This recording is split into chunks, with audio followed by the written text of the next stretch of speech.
Well, it's now 84 days since the government closed schools to all but the most vulnerable children and those of key workers. Primary schools took pupils from reception at Year 1 and Year 6 back at the start of June. Years 10 and 12 can go back from Monday, although only a quarter of each year will be allowed in at a time. Nearly 9 million children would usually be in school, but the latest figures show just 650,000 were on the 4th of June. Well, to discuss the impact of this, we're just joined now by the Chief Inspector of Ofsted, Amanda Spielman. Thank you very much for coming on the programme today. There are reports that primary schools will be told they can reopen fully before the summer if they can keep class sizes below 15. Is that realistic? Well, I think a lot of schools are doing really creative things to help manage their class sizes, and there are schools that are offering rotas. There are schools that are bringing children in one week on, 1 week off. There are all sorts of ways that people are making this work. Would relaxing the social distancing rules from 2 metres to 1 metre help more schools be able to offer a fuller education to more pupils? Sophie, I've got a very strange delay on the line, which is making this difficult. There's a hierarchy of infection control measures, and that's been explained to us very clearly by the public health advisor, starting with hand washing and working down through bubbles and social distancing. Social distancing within the bubbles, the half-size classes, is, according to the guidance, an aspiration, not an absolute requirement. So what's really important is that everybody works to the guidance as it stands, plans for the relaxations that are likely to come along in future. But yes, obviously, a reduced distance expectation will flow through into greater capacity in schools. But what we need to get to is that plan for how we build capacity over time, use relaxations as they come through, but concentrate on the main objective, which should surely be to get as many children back into school as possible and as soon as possible, because they are losing so much now through losing education, losing the wider social interaction, losing the wider development, and of course losing their preparedness for the economic opportunities of the future. Yeah, I know it's something that you've spoken out very strongly, consistently throughout the pandemic. Are you concerned that without more money, without a bigger national effort, without more support, teachers and schools, that some schools might not even be able to fully reopen in September? Well, I think what we've seen shows how important it is to have. The delay is happening again.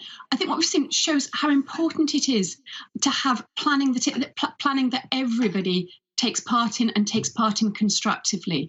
What we've seen, I think, in the last few weeks has been what happens when you've got, for example, schools and groups of teachers involved, but other voices, other factors perhaps coming in to complicate and to frustrate them in their efforts to get things open.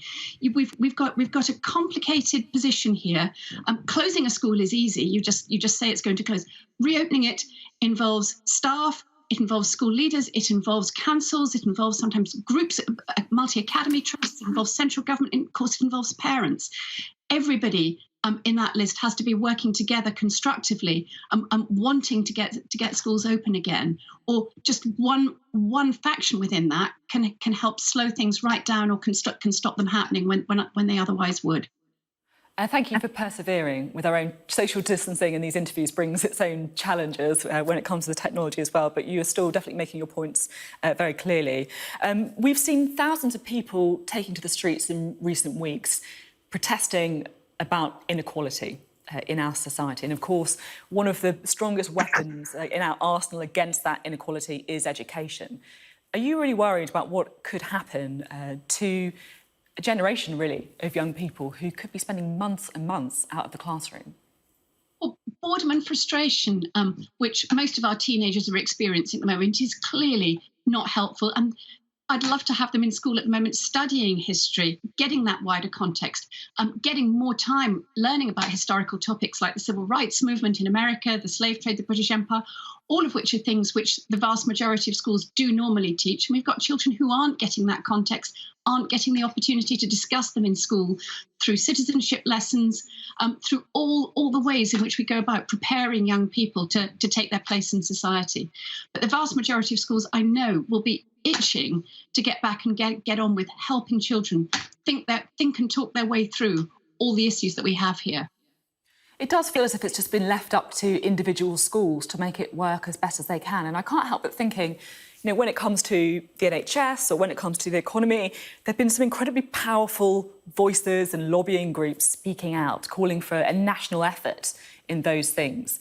And yet in schools, it feels as if things have been a bit quieter. And I just wonder, do you think the government should have done more? And do you think the teaching union should have done more?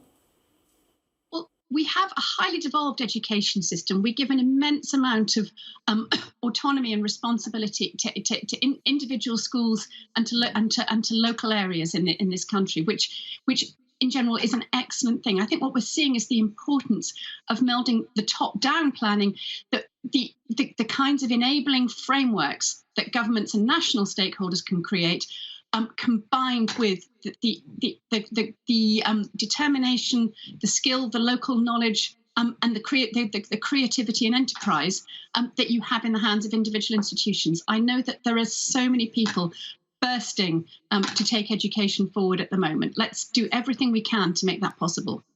And then just finally, Sir Michael Wilshaw, who previously did your job, told me on the show that Ofsted should be assessing how schools are performing throughout the lockdown, whether it's online learning or helping disadvantaged pupils. I mean, given that millions of children might not be back in the classroom until September at the earliest, shouldn't Ofsted be now assessing schools to make sure that they are pulling their weight? I'd very much like to have more insight into how schools are approaching the challenge and how well they're doing. But of course, there need to be some expectations from government. We at Ofsted don't make the standards. We look at how schools are doing against the standards that government sets. So I know that there's some work going on to get some clear standards, and we are starting to do some survey work in post-16, actually, in FE colleges, looking at how they're teaching and what learners are getting from it. And I very much want to take that forward. And of course, assuming that we do have substantial reopening in September, then I'd very much expect that we will be starting to get back out and look at what schools are doing, but very much looking at how they're coping in the world as it now is, not looking back at what they did in the summer. OK, thank you very much for being on the programme today and for battling through those technical problems. Thank you. Thank you, Sophie.